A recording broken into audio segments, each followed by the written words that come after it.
Welcome to the Vertical Sky Journal, the podcast that brings you everything you could ever want to know about Kilimanjaro. The climbing and the fitness, altitude and nutrition, the environment, the wildlife, and the people at the heart of the mountain. Today, in our Life on the Mountain series, the 3 quiet questions nobody asks out loud. Where exactly will I be sleeping? How cold will it get? And will I actually sleep at all? Welcome to the bedrooms with the best views on Earth. Yeah, and it's funny because it's a bit of a strange mathematical truth, really. Right. If you're going to climb the tallest freestanding mountain in the world, you kind of have to prepare for the fact that, well, you'll actually spend more time lying flat on your back than on your feet. Which sounds completely backwards, doesn't it? It does, but, when you calculate the sheer number of hours between sunset and sunrise over a 7 or, say, 8-day expedition, you realize you spend a massive chunk of your journey tucked inside a sleeping bag. Yeah, so it really matters. But I think people have this idea of standard backpacking in their heads. Yeah. Oh, absolutely. They picture arriving at a campsite just utterly exhausted, having to unroll some damp tent. Fighting with those fiberglass poles in the freezing wind. Exactly, just to build a sort of survival shelter. But camping on Kilimanjaro is nothing like that. It's really a marvel of logistics. We call it a moving village. A moving village. I love that description. Right, because while you are just, focusing on placing one foot in front of the other on the trail, your crew is actually carrying your entire home past you. They overtake you, don't they? Carrying everything. They do, and with such incredible grace. So your reward each afternoon when you finally crest that last rise into camp is that you don't find a patch of bare rock. You find your home is already built. Which is just the best feeling. It's brilliant. The sleeping tents are perfectly pitched, your duffel bag is already waiting inside, and the dining tent is up with tables and chairs. The kitchen is busy. Yeah, the kitchen is going, and your private toilet tent is just standing ready. And we really have to mention the geography here because the real estate of these camps is it's staggering. Oh, it's some of the best in the world. I mean, picture spending one night beneath the sheer face of the Barranco Wall. Oh, yeah. And then, another night you're pitched on this high ridge where there's just a solid blanket of cloud 1,000 meters below your boots. And you look up and the summit dome is just glowing at sunset. Exactly. So camp isn't some compromise you endure. Camp is genuinely half the point of the whole climb. It really is. Though, just to be completely honest, we should mention that on the Marengo route, climbers do sleep in shared communal huts. Right, yes. But on literally every other route, it's this moving village experience. So let's zoom in a bit from the village to the actual bedroom. Because again, when people hear tent at high altitude, they think of this, cramped, flimsy nylon tube flapping in the wind. Yeah, which sounds terrifying. Yeah. But your tent on this mountain needs to be your dressing room, your kit store, and, well, a proper sanctuary. So we use Heim Planet expedition tents. And these aren't your standard camping structures. They are these geodesic domes, heavily engineered for serious weather. Geodesic domes. So for anyone picturing a normal tunnel tent, this is much more like a series of interlocking triangles, right? Spot on. Triangles are incredibly rigid, so instead of a single pole bending in the wind, the force is dispersed across the whole frame. It makes them completely stormproof and really quite spacious. Spacious enough to actually sit up in. Yeah, sit up, sort your layers, just breathe without feeling trapped. But the tent itself is only half the story. The foundation. Exactly what's beneath you. You're sleeping on a proper, thick sleeping mattress. I think people really underestimate how much cold radiates up from the ground. Because the ground is just frozen solid. Right. The air traps heat nicely in fluffy layers, but the dense frozen earth just siphons your body heat right out through conduction. So the mattress is your absolute barrier. Half the secret to a warm night is just staying insulated from the ground.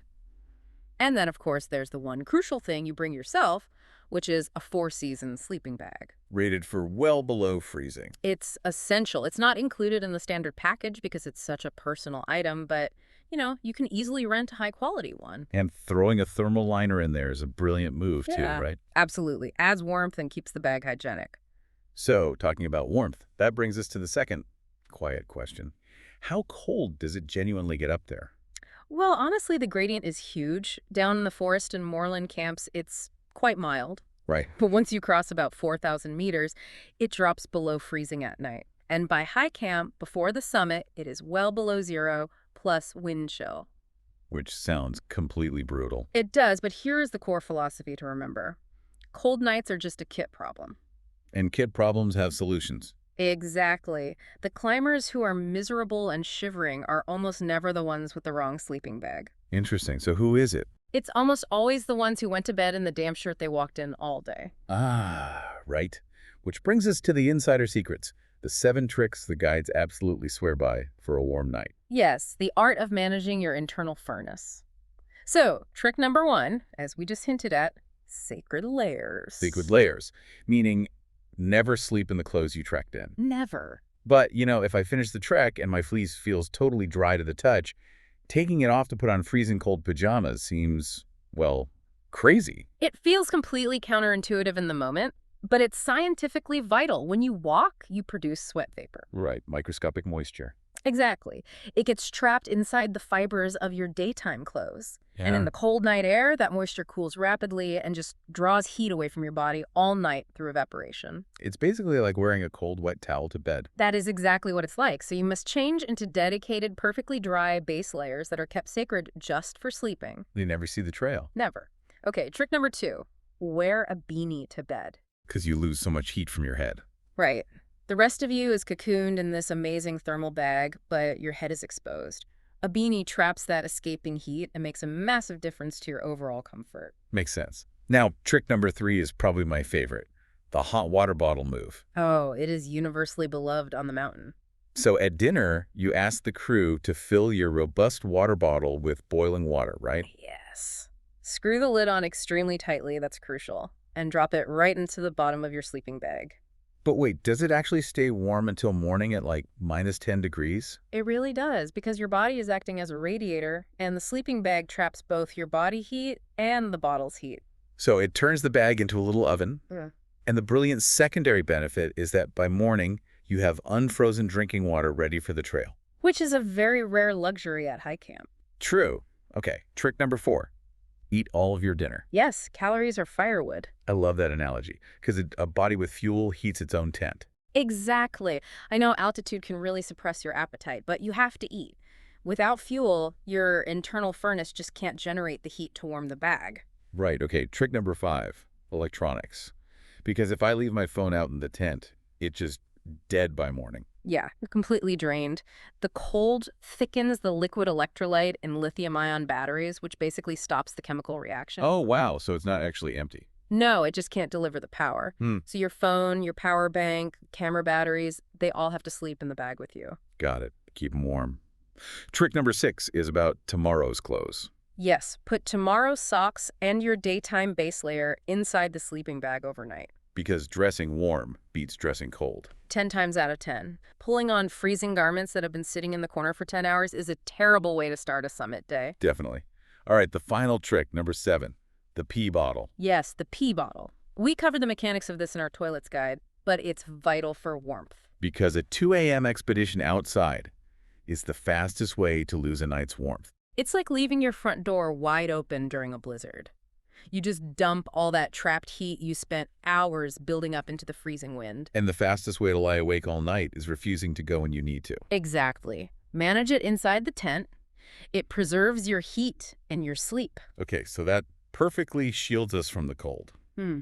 But physical warmth is only half the battle. Let's talk about the actual physiological reality of sleeping in thin air. This is so important. Because, we expect our perfect, uninterrupted 8 hours of sleep. Am I actually going to sleep like a log at 4,000 meters? We really have to be honest here.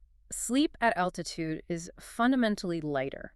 It comes in installments, not one long delivery. Installment. So you wake up, drift off, wake up again. Yes. And people often notice their breathing doing odd things, which can be a bit unsettling. Yeah, climbers mention waking up feeling like their breathing paused and then taking a big gasp. That doesn't sound very restful. It feels strange, but it's actually completely normal. It's known as Cheyne-Stokes respiration. Basically, at sea level, your brain monitors carbon dioxide to tell your lungs to breathe. But at high altitude, you're slightly hyperventilating all day to get oxygen, which blows off your carbon dioxide. Oh, so when you fall asleep. Your brain senses low carbon dioxide and momentarily pauses your breathing. And then your oxygen drops, your brain panics slightly, and you wake up with a gasp. Exactly. It's just your brain's sensors getting a bit confused by the thin air. It's very common. So it's not a medical emergency. Not at all. It's just altitude. You just mention it casually at the morning health check so the guides know. But it's fine. And there are silver linings to this lighter sleep, right? Huge ones. Yep. Because it gets dark so early on the equator, you're in your sleeping bag really early. So even if sleep comes in chunks, the hours still add up nicely. And your body adapts as the days go on, doesn't it? It does. And remember, just lying warm and horizontal counts. Your leg muscles are repairing, your heart is resting. You don't have to be in deep REM sleep for it to be restorative. Throw in some good earplugs for the camp noise and tent flaps, and you're sorted. Spot on. But we have to talk about the compensation for waking up at 2 a.m. Oh, the 2 a.m. reward. Because if you do wake up,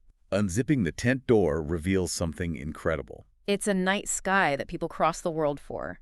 You're looking at the Milky Way from 4,000 meters up. With zero light pollution for 100 miles. It's staggering. The stars don't just twinkle up there, they burn. They look so close you could just reach out and touch them. So waking up isn't a consolation prize. It's an absolute highlight of the trip. It really is. And I think that brings us to the most honest take about this whole experience. The best bad trade in travel. Exactly. Nobody comes home from Kilimanjaro raving about how deeply they slept. No, they come home raving about the camps. They talk about eating dinner under the Barranco Wall. They talk about those impossible stars. And the moving village that followed them up the mountain, built by people who carried it there, singing. Trading some lighter sleep for a week in exchange for bedrooms like that. Okay. It really is the best bargain you can make. Thank you so much for listening. If you enjoy this, do subscribe so you never miss the latest from the Vertical Sky Journal. You will find a full written version of this episode over on our journal at vertical-sky.com. And we would love you to come and say hello on Instagram, where we are at Vertical Sky TZWW. Until next time, pole, and keep dreaming of the mountain.